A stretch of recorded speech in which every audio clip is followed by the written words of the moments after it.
بسم الله الرحمن الرحیم. د جبران ټیک یوټیوب چینل درنو لیدونکو سلامونه او نیکې هیلې مې ومنئ. اکثریت ملګري دا پوښتنه کوي چې کله موږ یو ټلیفون واخلو د هغه په اړه چې آیا د هغه لاسپیکر روغ دی، خراب دی، سکرین ټچ یې بدل سوی او نه ده سوی. دا ټول سوالونه ته انشاءالله په دې ویډیو کې جواب ورکوو. دا ویډیو تر اخره پورې وګورئ او له ملګرو سره هم شیر کړئ. کوم چینل نه سبسکرایب کړی چینل هم در سره سبسکرایب کړئ تر څو پورې چې زموږ نوې ویډیوګانې هم تر تاسې در ورسیږي او هغه څنګ کې کوچنی زنګوله بټن هم ورسره ووایي تر څو پورې هغه نوې اپډیټ ویډیوګانې هم تر تاسې درسي. نو راځو دلته په تاسې ټلیفون کې د فون ډایري یا عمومي دغه د ټلیفون چې کله تاسې شماره پکې دایروئ همدغه راخلاصوو.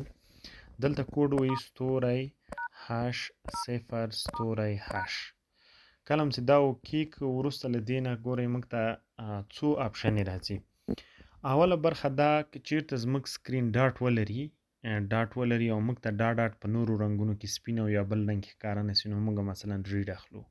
په ریډ کې تاسې ګورئ چې زموږ د موبایل سکرین په مکمل ډول سور سو. نو اوس موږ ته معلومیږي که چیرته تور ډاټ ولري د ستنې په اندازه باندې هم یو ملي اندازه هم دلته ډاټ ولري نو کولی شو چې موږ ته ښکاره سي. دویم شین ده او دریم همداسې آبي ده چې په دې رنګونو سره موږ کولی شو چې د سکرین ډاټ موږ ته ښکاره سي. مخې ته فرنټ سپیکر څانګه ده هغه موږ ته معلوموي چې آیا فرنټ سپیکر کار کوي که نه. وایبریشن کې موږ د ټلیفون دا وایبریشن حالت ګورو چې آیا د دې وایبریشن روغ ده او که خراب. میګا کیمره کې موږ ته مستقیمه د همدغه کامره چې عمومي کامره یې ده د ټلیفون موږ ته راړوي. که مثال په ډول موږ میګا کلیک کړو نو تاسې ګورئ چې موږ ته میګا په مستقیم ډول راواوښتله او موږ له میګا نه کولی شو عکس واخلو چې تر څو پورې په کمرې نه هم ځان مطمئن کړو. د مثال په ډول دا ده اوس تاسې وکتل چې موږ هم عکس واخیسته. ګورئ چې کیمرې تاییدي لپاره چې بالکل کامره روغه ده نو موږ ته 4-5 فنکشن یې دلته راځي او موږ هغه ټولې همزمانه چیک کولی شو.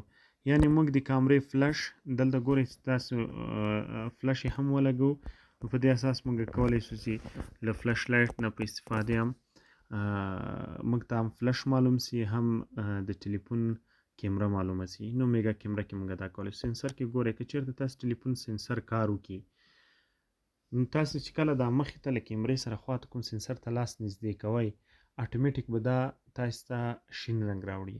چون زما ټلیفون پورته ماډل ده او سنسر یې هم کار کوي تاسو ته ښکاري زه په مخ کې لاس تېروم دلته یې هغه عادات چې دي یا د سنسر اصلي ډاټا چې راپورته کوي ماته ښیي چې تاسې تایید ده او یا صحیح ده.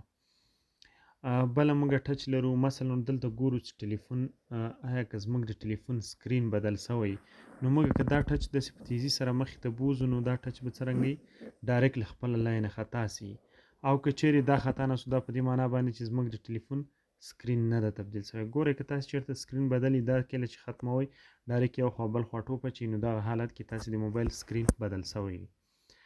بله برخه په دې کې سپیکر یې هم چیک کړئ.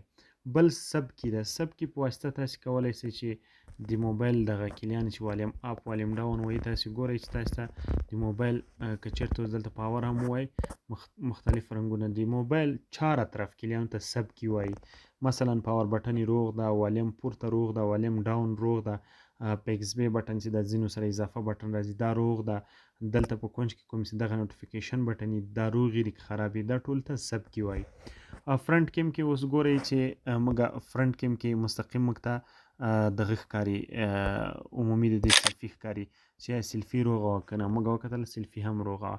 ګراف سنسر کې که چیرته تاسې په موبایل کې وګورئ دلته موږ ته اوس ریلیز لیکل سوي خو کله موږ دلته کوم بټن ووایو موږ ته ښیي چې ګراف سنسر څرنګه ورکینګ کوي یعنې زموږ ټلیفون د ګراف سنسر هم روغ ده. بله برخه دلته دا ده چې د سنسر هب